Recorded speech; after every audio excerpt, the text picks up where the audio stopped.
Our reign in India, or anywhere else, has never stood on the basis of physical force alone, and it would be fatal to the British Empire if we were to try to base ourselves only upon it.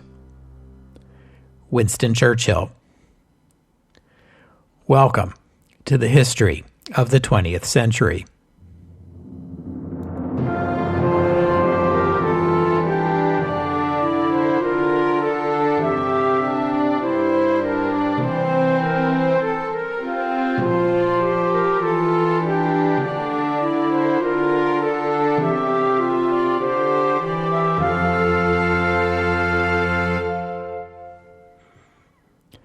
Episode 223, A Calculated Piece of Inhumanity. When we left off at the end of last week's episode, Mohandas Gandhi left South Africa in July 1914, never to return to the country where he had spent most of his adult life. He was on his way back to his native India, although he meant first to visit Britain. His ship arrived on August 4th, just in time for him to witness firsthand the expiration of the ultimatum and Britain's declaration of war on Germany. Gandhi was swept up in the patriotic fervor on display in Britain. Men were lining up to enlist, women were volunteering to make bandages and dressings for the wounded. Once again, Gandhi watched the British go to war and saw an opportunity for Indians to earn British respect that might eventually translate into greater rights. For the third time in as many wars, Gandhi organized an Indian volunteer ambulance corps, this one to go to France and help treat and evacuate the wounded. About 50 volunteers in all were sent across the Channel. The British government expressed its gratitude for the assistance. The Indian nationalists in London, on the other hand, who tended to be young student activist radicals, were appalled at the sight of the noted champion of Indian rights recruiting Indians to assist their oppressor in its European war. I'll just remind you here that, as you know from episode 102, some 25,000 Indian soldiers fought on the Western Front in the early months of the war. Gandhi intended to stay in England and continue with this work, but as autumn began transitioning to winter, the cold and the damp were adversely affecting the 45-year-old and his wife of the same age. They decided to leave the country, and in November boarded a ship bound for India. They arrived in January 1915 to a spirited welcome, and apart from one trip to Britain in 1931, Gandhi would never leave India again. The Indian National Congress had recently seen a split between moderates and extremists. One of the principal leaders of the moderate liberal side of the Congress was Gopal Krishna Gokhale, who was also, not coincidentally, a strong supporter of Mohandas Gandhi. Gokhale had encouraged Gandhi's actions in South Africa and had encouraged him to return to his native country to teach his principles of satyagraha. But the India of 1915 was a very different place, more modernized, better educated, more industrialized than the India Gandhi had left in 1893. For this reason, Gokhale urged Gandhi to spend a year traveling across the country and reacquainting himself with India before jumping into the nationalist struggle. Gandhi took this advice, but alas, Gokhale, who had been something of a mentor and patron for Gandhi in India, passed away just a few weeks after Gandhi arrived. The nationalist movement in India was divided. It had always been divided. The Congress was overwhelmingly Hindu and usually led by high-caste educated Brahmins, like Gokhale. Then there was the Muslim League.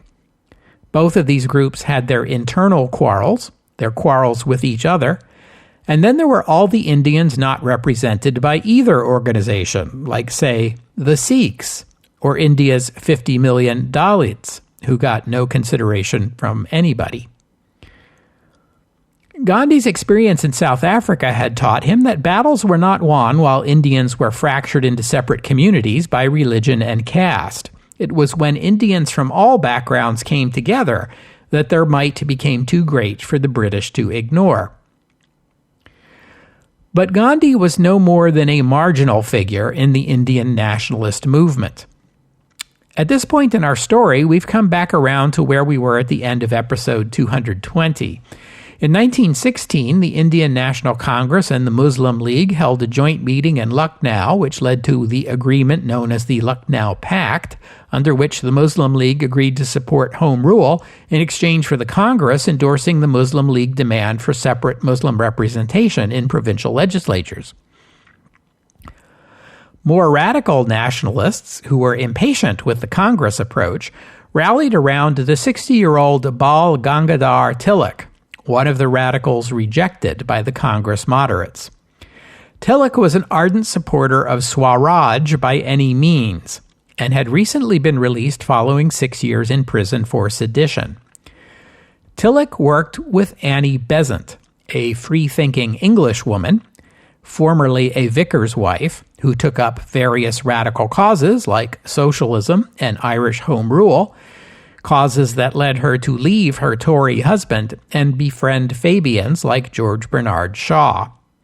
She was eventually attracted to Theosophy and became president of the Theosophical Society, which brought her to India, where she became an advocate for Indian Home Rule.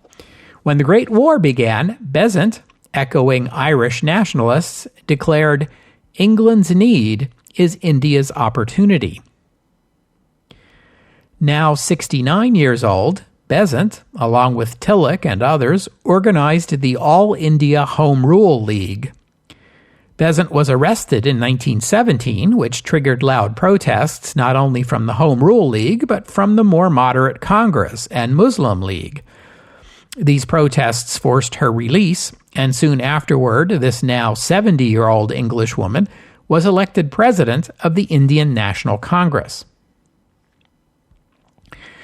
What I'm saying here is the Indian nationalist movement had no shortage of leaders or organizations or strategies or of enthusiasm, which invites the question, what exactly does a middle-aged expatriate like Mohandas Gandhi bring to the table that the movement doesn't already have?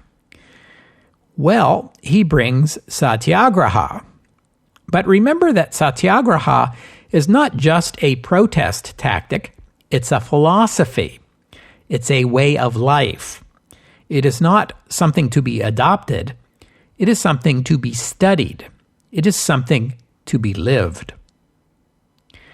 Gandhi's message that the nationalist movement needed to pause for a moment and look inward, to study and meditate, to join an ashram, was not a message the movement was interested in listening to. It was a message that Gokhale had supported and had encouraged Gandhi to bring home to India, but Gokhale was dead. More radical figures like Tilak and Besant were now leading the movement, and they weren't much interested in talking about spiritual purification. Gandhi set up an ashram in his home province of Gujarat along the bank of the Sabarmati River, along the model of his Phoenix farm in Natal, and invited family members and supporters, including some from South Africa, to live there in accordance with the principles of satyagraha. Financial support came from wealthy Gujaratis. He proclaimed that in order to win independence, India must become a purified country. Notice the implication that at present it was not. And he asserted his view that the nationalist movement must be a mass movement composed of all classes of Indians in the most shocking manner possible, by inviting a Dalit family, that is, an quote-unquote untouchable family, to live at the ashram. This was a blatant attack on one of Hinduism's biggest taboos, and it provoked controversy even within Gandhi's own family. Even within his marriage, his wife threatened to leave him over it. Gandhi attended the Lucknow Conference in December 1916, but he was among those seated in the audience, not up front.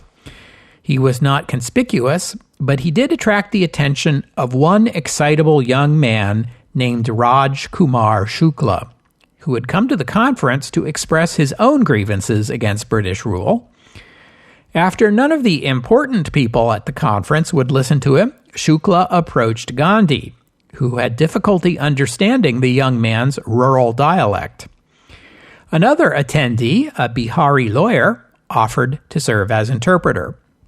It seemed the young man was an indigo farmer from the province of Bihar, which borders on Uttar Pradesh, where the Lucknow Conference was being held, and he wanted someone to come and investigate the treatment of indigo farmers in his home region of Champaran. And I sure hope I'm pronouncing all these names correctly. My apologies if I'm not. Gandhi had never heard of this place, but he agreed to go there with Shukla a few months later, April 1917, the same month the United States declared war on Germany. Shukla escorted Gandhi as far as Patna, the capital of Bihar, which lies in northeastern India just south of the border with Nepal. Much to Gandhi's frustration, Shukla turned out to have no money, to know no one in Patna, and he could not even speak the local language.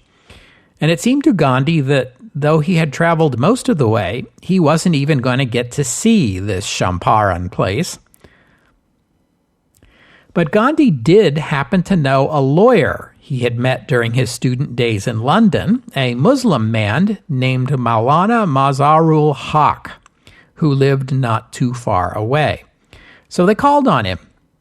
Haq gave Gandhi a warm welcome. He was himself an activist in the nationalist movement and was already involved in advocacy for these very same indigo farmers. He was happy to bring Gandhi up to speed on just what was going on. Bihar was a relatively poor and undeveloped region of India.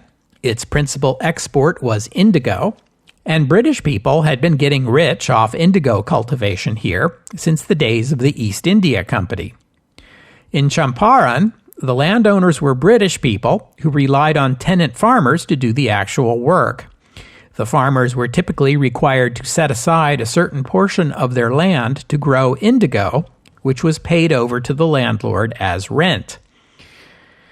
If you've been following the podcast from the beginning, you know that in the early 20th century, German chemical firms began introducing modern artificial dyes that made indigo obsolete. As indigo prices fell, indigo crops became less valuable, to the point that many landlords were willing to accept payments in cash or in other crops in lieu of indigo. This benefited the tenant farmers as it gave them more flexibility. They could choose to plant whatever crops were fetching the highest prices. Then came the Great War, and artificial dyes from Germany were off the world market, which meant a rebound in the price of indigo. Now that indigo was profitable again, the landowners quickly reverted to the old arrangement, forcing the tenant farmers to grow shares of indigo, which reduced their incomes even as the landowners enjoyed a wartime windfall. Haq and his circle of lawyers were taking legal actions on behalf of some of these tenant farmers, but there was little money to pay for lawyers, and many of these farmers feared their landlords too much to act openly against them. One of the lawyers Gandhi was introduced to at this meeting was the 29-year-old Rajendra Prasad, who found this skinny, middle-aged man dressed in peasant homespun who couldn't even speak Bihari and who refused all foods except nuts and dates to be, shall we say, a few lentils short of a dal, but nevertheless volunteered to escort him into the most remote places in Champaran so he could see the plight of the farmers for himself. Gandhi made it only as far as the first village on his proposed tour when he was stopped by a police officer and informed that the local authorities had ordered him expelled from the region. Mohandas Gandhi may not have been a household name in India, not yet, but the authorities in the British Raj were all too familiar with his agitation in South Africa, and his trip to Bihar immediately set off alarm bells, hence the expulsion order, which was possible under the special powers granted to the Indian government under the Wartime Defense of India Act. Gandhi refused to comply with the expulsion order, and he was summoned to appear before the local magistrate to show cause why he should not be imprisoned. Gandhi appeared at the hearing, prepared to tell the court he fully intended to be imprisoned. That was the whole point. But word of his defiance spread like wildfire among the local people, who were quite unaccustomed to anyone defying the Raj. About 2,000 of the locals showed up at Gandhi's hearing, overwhelming the small courthouse where it was being held, and convincing the magistrate there was more risk of unrest from imprisoning Gandhi than there was from allowing him to remain free. So the magistrate postponed the hearing and wired the lieutenant governor to request instructions. The lieutenant governor was an Indian civil service official named Sir Edward Albert Gate. He reviewed the matter and decided that the local authorities who had issued the expulsion order against Gandhi had overreacted and had the order withdrawn. Gandhi was free to proceed with his tour. The local farmers were stunned. They had never before seen an Indian go toe-to-toe with the British Raj and make the British back down. And more than that, they clearly understood that it was not Gandhi alone who had successfully defied the British. This was also their victory. Their support and their numbers were what had tipped the scales. Gandhi proceeded with his tour of the region over the rest of April and May. Wherever he went, he drew huge crowds. They followed him everywhere, chanting his name, throwing flower petals onto his path, drawing his carriage with their own shoulders, and generally treating him like a holy man. It was at this time that he was first given the name Mahatma, derived from Mahatma, which is Sanskrit for great soul. Gandhi, though, was never comfortable with that name. He preferred the other nickname he acquired at this time, Bapu, meaning father, although maybe it's better translated as Papa or Daddy. The commotion in Bihar drew favorable newspaper coverage across India. Thanks in part to the education system put in place by the British, far more Indians were literate in 1917 than had been the case in 1893 when Gandhi left the country.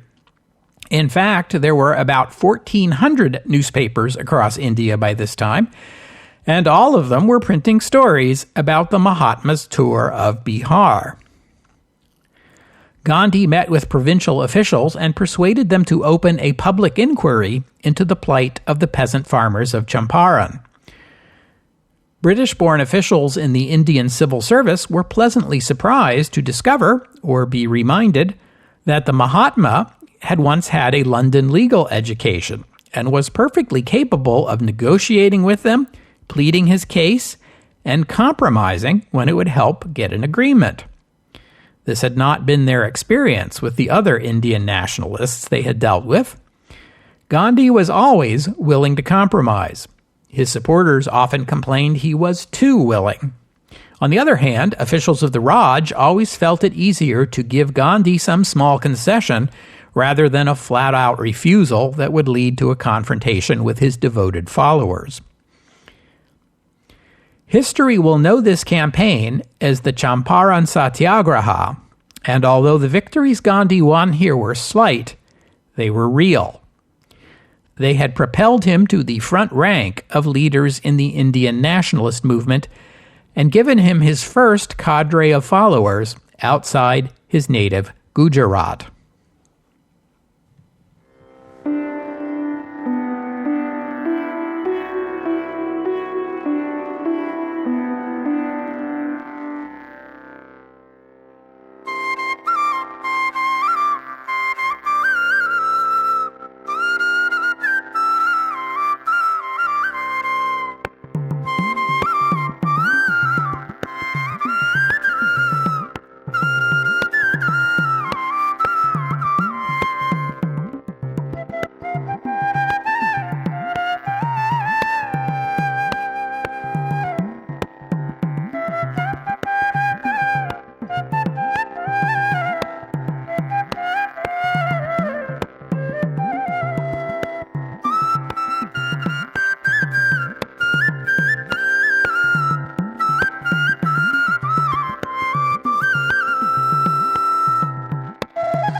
Austin Chamberlain, the son of the old liberal unionist lion Joseph Chamberlain, now 53 years old, served as Secretary of State for India in the coalition government created in 1915. In that position, Chamberlain enthusiastically supported the Indian Army campaign against the Ottoman Empire in Mesopotamia, but as you know from episode 120, that campaign saw the humiliating surrender at Kut in April 1916. This setback led Chamberlain to resign in 1917. As a matter of principle, he accepted ultimate responsibility for the surrender, though, of course, he had not personally commanded the army. And there was the matter of the unrest and the protests in India. Chamberlain's replacement was the 37-year-old Edwin Montagu, a promising liberal up-and-comer whom we've encountered before in the podcast. In a speech in the Commons shortly after assuming office, Montagu told the House that the government intended to include more Indians in the governance of India, quote, with a view to the progressive realization of responsible government in India as an integral part of the British Empire. In Britain, this remark was not seen as particularly controversial. India's contributions to the war effort had not gone unnoticed in Britain, and the view that Indians had earned the right to a larger role in the governance of their own country was becoming accepted. To the British, though, the key phrase here was an integral part of the British Empire. But in India, a different phrase jumped out and demanded attention, the words responsible government. In British constitutional language, responsible government means a government responsive to the people it rules. In other words, an elected government. The very same phrase had been bandied about when the Union of South Africa had been created 7 years ago. Now the British government's spokesman for India seemed to be saying that the government's goal was self-rule. The first time a British minister had ever suggested such a thing for a non-white country. You might think this would encourage the nationalist movement in India. In fact, it shattered the Lucknow Pact and divided the movement. Religious minorities, like Muslims and Sikhs and Christians, worried about their place under a Hindu-dominated government. Lower caste Hindus fretted about Brahmin domination. Rural people feared domination by urban Indians. Moderates fought with extremists. Violence broke out between Hindus and Muslims. The Viceroy and his government despaired. They had hoped that British concessions would empower the moderates and discredit the extremists. Instead, it seemed to turn everyone into an extremist. And then there was the Mahatma, who, in his typically quirky, almost holy man way, dismissed the question of what Montagu meant as irrelevant. What mattered was not whether the British were ready to grant self-government, but whether Indians were ready spiritually to receive it. This led Gandhi, the apostle of Ahimsa, to spend the last year of the Great War recruiting Indian soldiers to fight for the empire. This move was surprising and controversial. After his experience in South Africa, Gandhi surely didn't expect British gratitude. It was meant to build national character.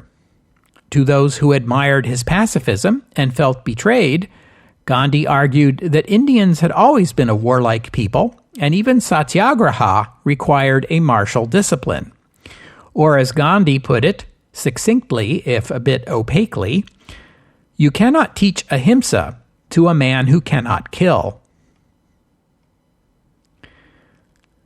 Montagu took a tour of India, consulted with the Viceroy, and met with Indian leaders, including Gandhi. In July 1918, the British government announced the substance of its reform of Indian government. It was dubbed diarchy, or dual rule.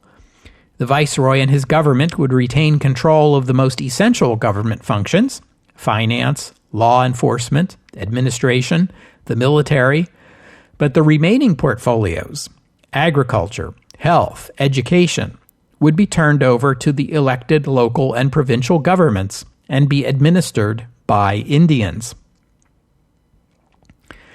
After the fuss kicked up by Montagu's responsible government speech, this was a letdown.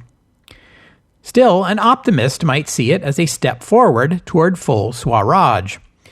The reforms were made law by the British Parliament's Government of India Act, passed in May 1919. But by this time, as you well know if you've been listening to this podcast, many other political currents were swirling in the post-war world of 1919. Revolution in Russia, revolt in Ireland, unrest in Egypt and the Near East, stubborn nationalist resistance in Turkey, a border war between British India and Afghanistan, and political unrest, occasionally violence, in India itself. The Defense of India Act, which gave the Indian government extraordinary wartime powers, was set to expire 6 months after the conclusion of the Great War. But there were fears within the government that instability and revolution worldwide were feeding unrest and political violence in India. A committee was assembled under the leadership of a British Indian jurist, Sir Sidney Rowlatt, to recommend legislation. The Rowlatt Committee drafted a bill that would extend extraordinary wartime measures, such as empowering the government to conduct searches and arrests without warrants, to censor the press, to hold prisoners indefinitely without trial, and to conduct secret trials without juries. The bill was presented to the Imperial Legislative Council and passed in March 1919. Its official name was the Anarchical and Revolutionary Crimes Act of 1919, although it's usually called the Rowlatt Act. Every Indian on the Legislative Council voted against it, and one of them, Muhammad Ali Jinnah, one of the leading voices in both the Muslim League and the Indian National Congress, resigned over it. In his resignation letter to the Viceroy, Jinnah wrote that, quote, "A government that passes or sanctions such a law in times of peace forfeits its claim to be called a civilized government." Opposition to the Rowlatt Act was universal across India, and that included Gandhi, who declared the act evidence of a determined policy of repression. After his successful campaign in Bihar, and then another in his home region of Gujarat, Gandhi felt ready to attempt his first national satyagraha campaign against the new legislation. He called for general strikes, which saw some success, but the strikes devolved into violence in some places, including Delhi and the Punjab. The Punjab was a complicated place. It had 3 major religious communities. It had its share of Muslims and Hindus, but it is also the center of the Sikh faith. The Golden Temple, the most important place of worship for Sikhs, is located in the city of Amritsar, which at this time was the capital of the province. And it was at this time a center of unrest. Gandhi didn't want to see any more violence. On April 8th, he began a journey to Amritsar, but British authorities, fearful of more unrest, intercepted Gandhi en route. Some wanted to arrest him, but that was deemed too provocative, and he was simply turned around and sent back home. Rumors spread that Gandhi had in fact been arrested, which set off rioting in several Indian cities, including Amritsar, where 2 local leaders who had been supporting Gandhi's campaign were themselves arrested.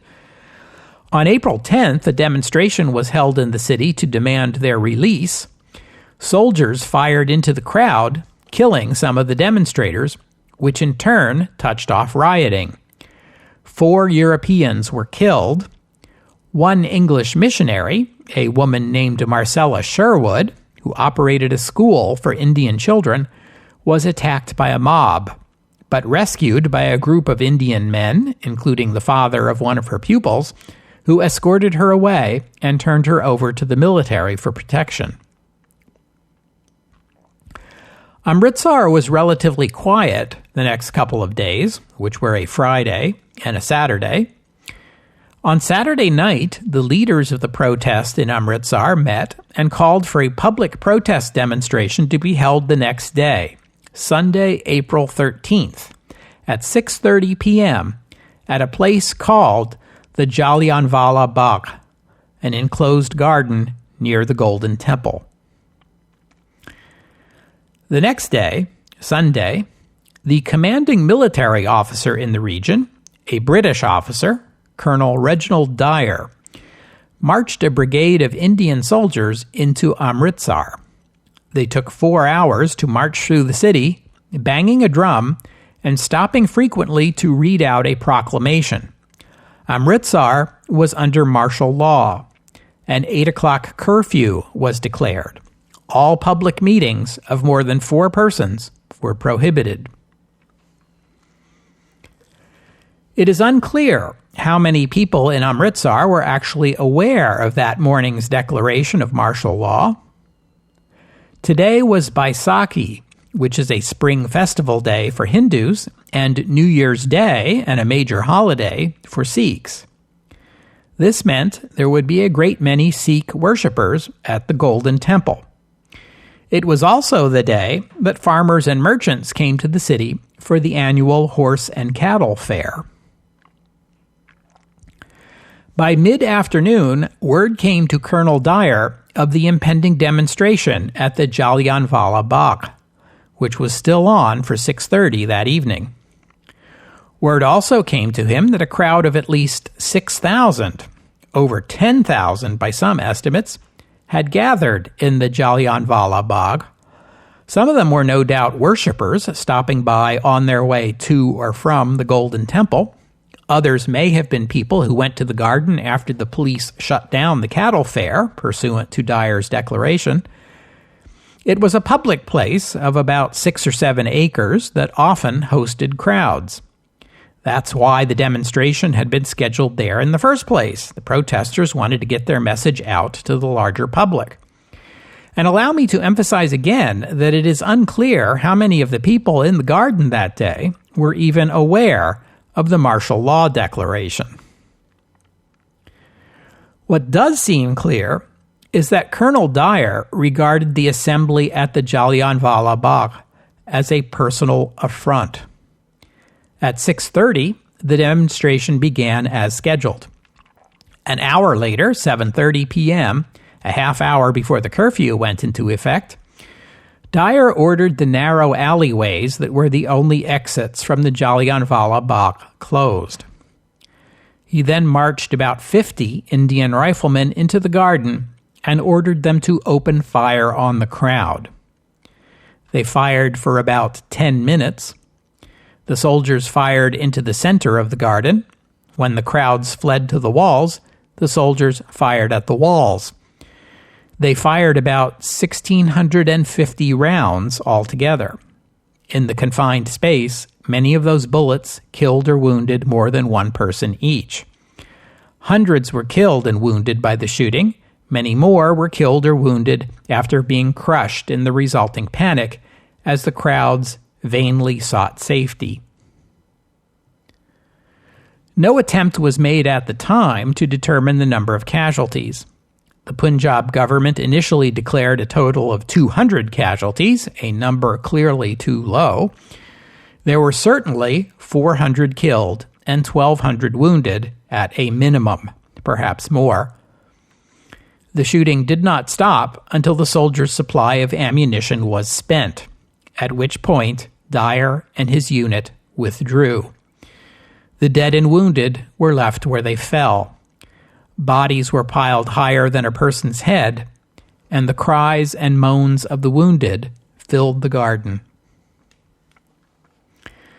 To underscore his message, Colonel Dyer ordered a whipping post set up on the street where Marcella Sherwood had been attacked. Every Indian man who used the street was ordered to crawl on his belly. Those who refused were strung to the post and whipped. He later explained this policy by saying, "Some Indians crawl face downward in front of their gods.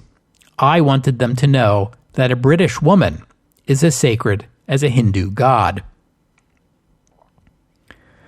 Because Amritsar was under martial law, news of what happened leaked out only gradually, and it was weeks before the full scale of the massacre was known. And the violence and the retribution continued. Hundreds were arrested on suspicion of involvement in the riots, while Dyer and his soldiers went unpunished. The British-led Indian government offered 500 rupees compensation to the families of every Indian killed that day. The families of the 4 white people killed in the rioting were paid 400,000 rupees each. In other words, each one of those European families received a payment amounting to triple the total amount paid to all the families of the hundreds of Indian victims. The reaction to the massacre in India was universal outrage. You would expect no less. For many Indians, this moment was the point of no return. It was compared to the war crimes committed by German soldiers in Belgium. And even those moderates who believed that British rule, however flawed or unequal it may have been in practice, still stood in principle for something greater than might makes right, that it stood for democracy and justice and similar high ideals, could no longer convince themselves this was true. The marriage between Britain and India was irretrievably broken. If the massacre at the Jallianwala Bagh was the stripes of a lash on India's back, the British response to it was a hefty dose of salt rubbed into the wound. Not only was the massacre not condemned, but Dyer's actions were roundly applauded. To the British in India, Colonel Dyer had single-handedly snuffed out an Indian uprising on the scale of the one in 1857. He was proclaimed a hero. A ladies' committee raised funds to present Dyer with an award for his service. Back in Britain itself, the reaction was similar. One of the few people in Britain who was not happy with Colonel Dyer's actions was Edwin Montagu, the Secretary of State for India. When the Indian National Congress announced that it would conduct an investigation into the massacre, Montagu prodded the government in New Delhi to do more than simply wait for the Congress to do the work, so the Indian government announced the creation of the Hunter Commission, led by Lord Hunter, a respected lawyer, once Solicitor General for Scotland. The 9-member commission included 3 native Indians. The Congress investigation was headed by Motilal Nehru, a prominent figure among moderate nationalists. But nearly 2,000 people provided eyewitness testimony, and the investigation threatened to collapse under the weight of this mountain of evidence that needed to be sifted and analyzed. The person for the job, as it would turn out, would be Mohandas Gandhi, the British-trained lawyer. When Gandhi first heard of the massacre, he called off his Satyagraha campaign at once, calling it a Himalayan miscalculation. Whereas most people would simply have blamed the British for being barbarians, Gandhi's view was that Satyagraha was not meant either to commit violence or to provoke it, and therefore his strategy needed retooling. Gandhi had a keen analytical mind, and he was able to assemble the evidence collected by the Congress investigation into a damning indictment of Dyer and his soldiers. Witnesses described how the crowd tried to flee, but the bullets followed them. When people fell to the ground, the soldiers pointed their weapons at the ground and continued shooting. Some of the witnesses were family members who described rushing to the scene and sitting with their loved ones as they died. The Congress report, authored by Gandhi, was published on March 25, 1920, and it labeled the massacre, and I quote, "a calculated piece of inhumanity toward utterly innocent and unarmed men, including children, and unparalleled for its ferocity in the history of modern British administration." Meanwhile, the Hunter Commission continued its work. Dyer himself appeared before that commission.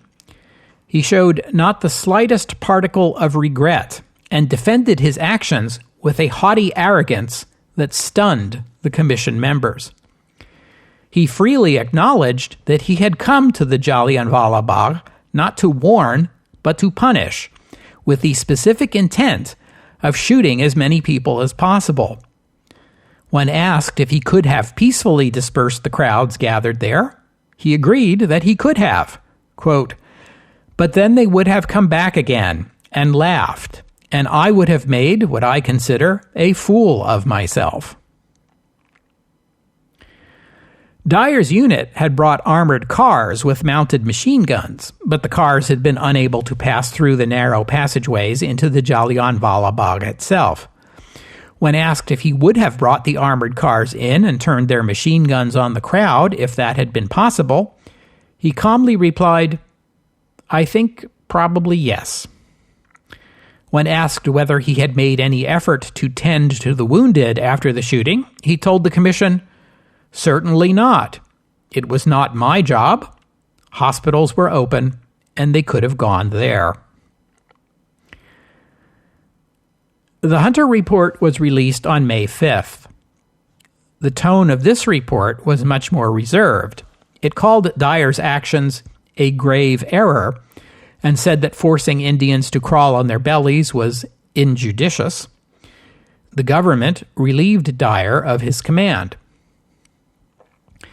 Despite its milquetoast conclusions, though, the facts reported by the Hunter Commission largely agreed with the Congress report. This did little to satisfy the people of India, since no punitive action was taken beyond relieving Dyer of his command. Gandhi denounced the Hunter report, calling it thinly disguised judicial whitewash. The question of what to do with Dyer now fell into the lap of the British War Minister, who at this moment was none other than Winston Churchill, who certainly keeps popping up in this podcast. Churchill was about as old-school rah-rah empire as you could imagine. But he was also an idealist of the sort who believed that it was not British rifles, but British ideals that made the empire great, as you can tell from the quote I read at the top of the episode. Churchill was appalled by the massacre and wanted to cashier Dyer. But it wasn't Churchill's decision to make alone. It was to be made by the Army Council. As War Minister, Churchill was president of the council, but a majority of its members were career military officers who resisted even that degree of punishment. After weeks of debate, Churchill managed only to get the council to agree not to give Dyer a new command, which was effectively a request for his resignation. Even this mild punishment was controversial. Dyer's callous remarks to the Hunter Commission had cost him support, but there were still those in Britain, especially the conservatives and conservative newspapers like the Daily Mail, who insisted Dyer was a hero, the man who had saved British rule in India. The government was forced to allow the House of Commons to debate the decision regarding Dyer. The government spokesman for the debate was Edwin Montagu. He was in a difficult position. Montagu was Jewish, in fact, one of the first practicing Jews to serve in the British cabinet. And the same Tories who saw Dyer as a true British patriot saw Montagu as someone not fully British and opposed to Dyer out of perhaps sinister motives.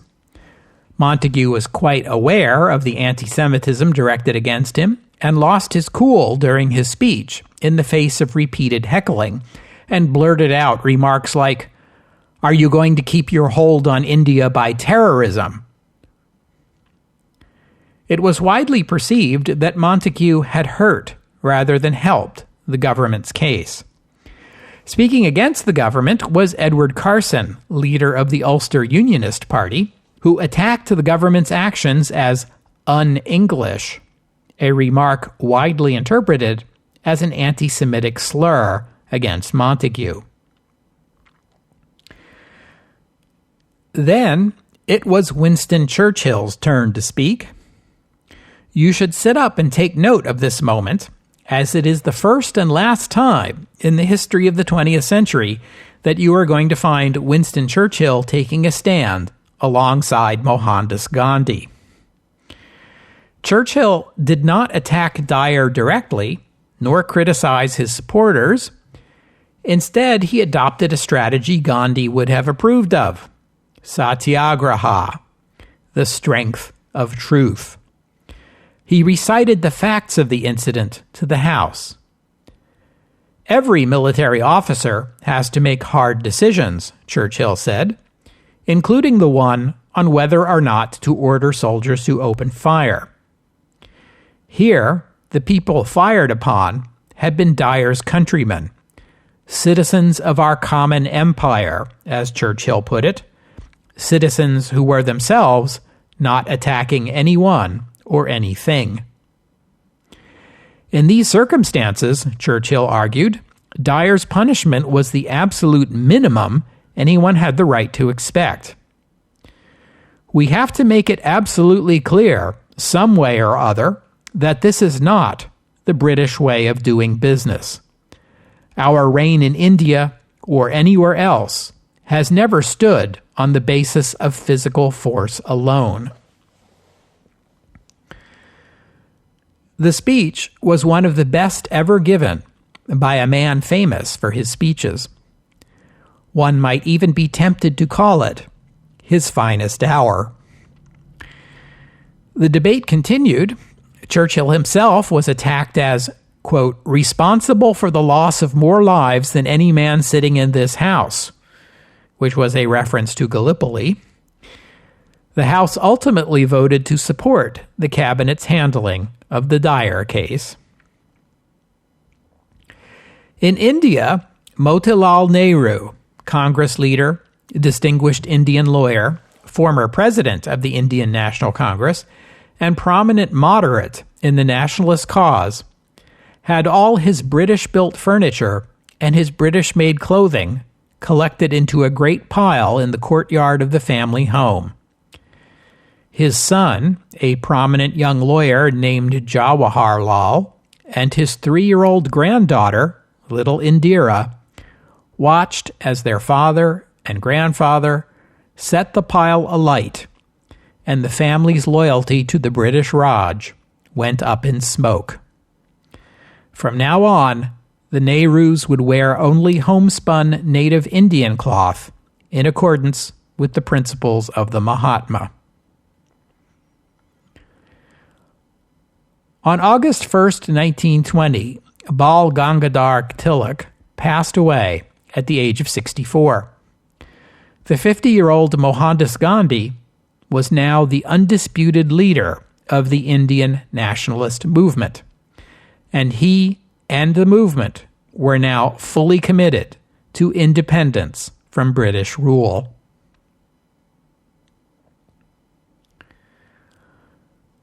We'll have to stop there for today. I thank you for listening, and I'd especially like to thank Richard for his kind donation. And thank you to Marissa for becoming a patron of the podcast. Donors and patrons like Richard and Marissa help cover the costs of making the show, which in turn keeps the podcast available free for everyone. So my thanks to them and to everyone else who has pitched in and helped out. If you'd like to become a patron or make a donation, just visit the website, historyofthe20thcentury.com, and click on the PayPal or Patreon buttons. The podcast website also contains notes about the music used on the podcast. Sometimes it's my own work, sometimes it's licensed, but most of the music you hear here is free and downloadable. if you hear a piece of music on the podcast and would like to know more about it, including the composer, the performers, and a link to where you can download it, that would be the place to go. While you're there, you can leave a comment and let me know what you thought about today's show. This is the 6th and final episode on our series on India. We have now brought the story of India up to the 1920s, and therefore in sync with the rest of the podcast. We will certainly return to India and check in again with Gandhi and the Indian independence movement in episodes to come. And I hope you'll join me next week on the history of the 20th century as we return to the United States. We saw the election of Warren G. Harding as president. Now we will take a look at the early days of his administration and his most significant accomplishment, the Washington Naval Conference, next week, here on the history of the 20th century. Oh, and one more thing. Winston Churchill's political career had been under a shadow since the failure of the Gallipoli campaign. His speech in the Commons defending the government position on Colonel Dyer was an important step forward in the rehabilitation of his reputation. Alas for Edwin Montagu, once regarded as a political figure with a bright future, that same debate spelled the eclipse of his own career. First his marriage, then his health deteriorated, and he died in 1924 at the age of 45.